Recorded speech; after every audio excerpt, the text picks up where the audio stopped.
हे एभ्रिवान, के तपाईलाई थाहा छ Express.js भनेको के हो?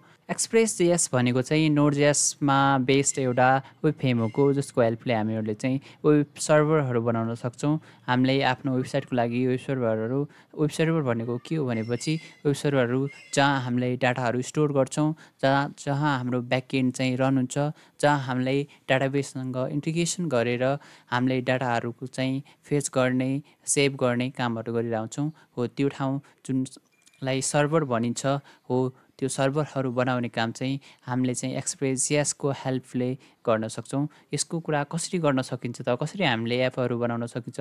कसरी हाम्रो एउटा वेबसाइटको लागि सर्भरहरू बनाउन सकिन्छ भन्ने कुरा चाहिँ हामी अब स्क्रिनमा हेर्नेछौँ। त्यसको लागि मैले पहिला चाहिँ VS कोड अन गर्नुपर्ने हुन्छ।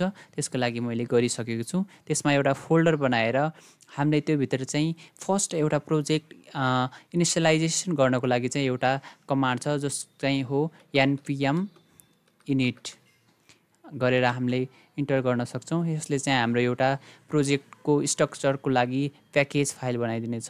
प्याकेज.json फाइल बन्छ जुन चाहिँ हामीलाई हेल्पफुल हुन्छ। हामीले कुनै प्याकेजहरू इन्स्टल गर्यो भने यो फाइलमा चाहिँ देखिन्छ कि हामीले कुन फाइलहरू चाहिँ राखेको छौँ, कुन डिपेन्डेन्सिजहरू एड गरेको छौँ भन्ने कुरा यसमा अब आइसकेको छ। यसमा भनेको छ प्याकेज नेम भनेको छ, हामीले डिफल्ट गरिदियौँ। त्यही भएर इन्टर गरेपछि Express.js नै डिफल्ट दिन्छ। त्यसपछि भर्जन हामीले त्यो पनि इन्टर गरिदियौँ। डिस्क्रिप्सन हामीले इम्प्री, त्यसपछि इन्ट्री पोइन्ट भनिरहेको छ। हामीले इन्ट्री पोइन्ट चाहिँ index.js भन्ने एउटा फाइल बनाउँछौँ हो त्यसलाई नै इन्ट्री पोइन्ट मान्छौँ। त्यही भएर डिफल्ट छोडेँ, इन्टर गरेँ।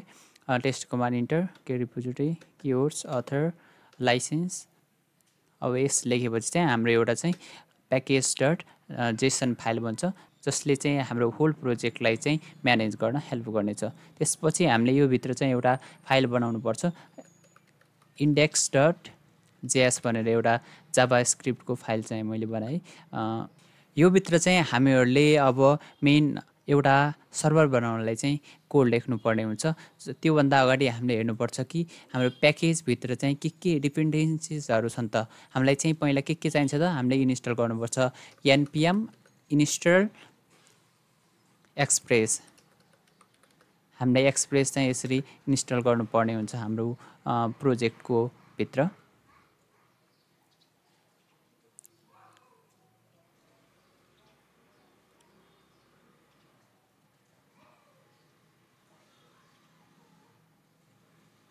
ओके, यो एड भइसकेको छ र यता पनि देख्न सक्नुहुन्छ कि डिपेन्डेन्सिजभित्र चाहिँ एक्सप्रेस 4.21.1 भर्जन चाहिँ हाम्रो चाहिँ इन्स्टल भइसकेको छ। त्यसपछि एउटा अर्को प्याकेज गर्नुपर्ने हुन्छ जसले चाहिँ हाम्रो सर्भरहरू चाहिँ लाइभ रन भइरहेको हुन्छ। हामीले चाहिँ चेन्जेस साइडमा चेन्जेस पनि गर्न सक्छौँ जुन अटोमेटिक अपडेट हुन्छ। npm install नोडेमन भनेर हामीले हेर्नेछौँ। त्यसलाई चाहिँ हामीले डिपेन्डेन्सीमा राख्ने भएर चाहिँ ड्यास क्यापिटल डी गरेर इन्टर गर्नुपर्ने हुन्छ।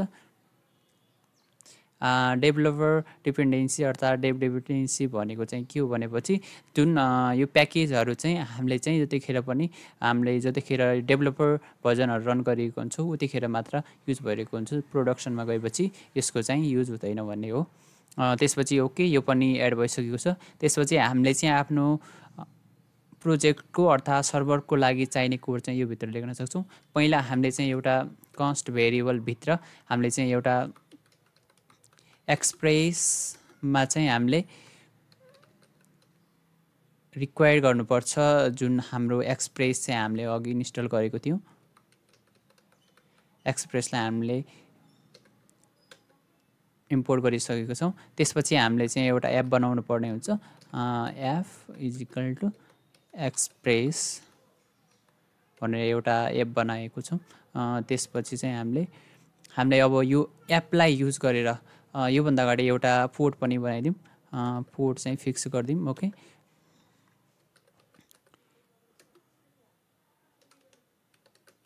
पोर्ट चाहिँ हामीले 3000 फिक्स गरिदियौँ। ओके, त्यसपछि हामीले अब राउटहरू बनाउन सक्छौँ। लाइक f.get भन्ने एउटा राउट बनायौँ जुन चाहिँ मेन राउट हुनेछ। हामीले यो भित्र चाहिँ अब हामीले के गर्न सक्छौँ त पाथ दिन सक्छौं स्ल्याशमा होस् र सरी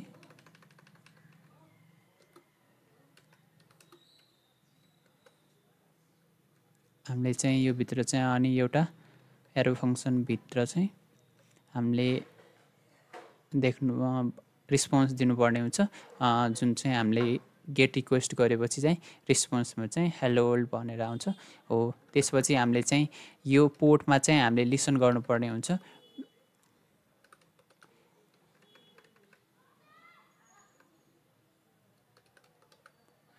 लिसनमा ओके पोर्टमा लिसन गर्यौं त्यसपछि हामीले एउटा चाहिँ एरो फंक्सन बनाउनु पर्ने हुन्छ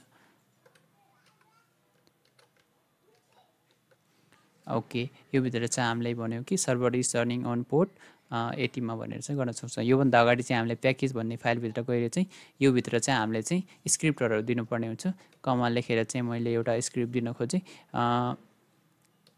डेफ भनेर चाहिँ एउटा स्क्रिप्ट बनाउन खोजे त्यसपछि चाहिँ नोडेमोन index.js भनेर चाहिँ एउटा मैले चाहिँ स्क्रिप्ट बनाए एउटा अर्को पनि बनाइदिए स्टार्ट भनेर जुन भित्र चाहिँ नोड index.js भनेर चाहिँ स्क्रिप्ट भयो यसको हेल्पले हामीले चाहिँ प्रोजेक्ट रन गर्न सक्छौं अब यसलाई हामी टेस्ट गर्नको लागि चाहिँ npm रन टेप गरेर चाहिँ हामीले चेक गर्न सक्छौं कि योले चाहिँ काम गरिरहेको छ कि छैन यो वाला राउटले काम गरेको छ कि छैन भनेर ओके सर्भर स्टार्ट भइसकेको छ server is running on port 3000 भनेको छ हामीले चेक पनि गर्न सक्छौं यसलाई चाहिँ रन भएको छ कि छैन भनेर ओके लोकल होस्ट 3000 मा ओके यो सर्भर सक्सेसफुली रन भएको छ हो हामीले चाहिँ अब सक्सेसफुली एउटा के बनाउन सक्यौं त सर्भर बनाउन सक्यौं हो अब यो सर्भरमा चाहिँ हामीले राउटहरु थप्न सक्छौं त्यस्तै हाम्रो जुन जति पनि आवश्यक पर्ने कुराहरु हुन्छ नि जुन एपीआई हरु बनाउन सक्छौं यो कुरा चाहिँ हामी यसरी गर्न सक्छौं थ्यांक यू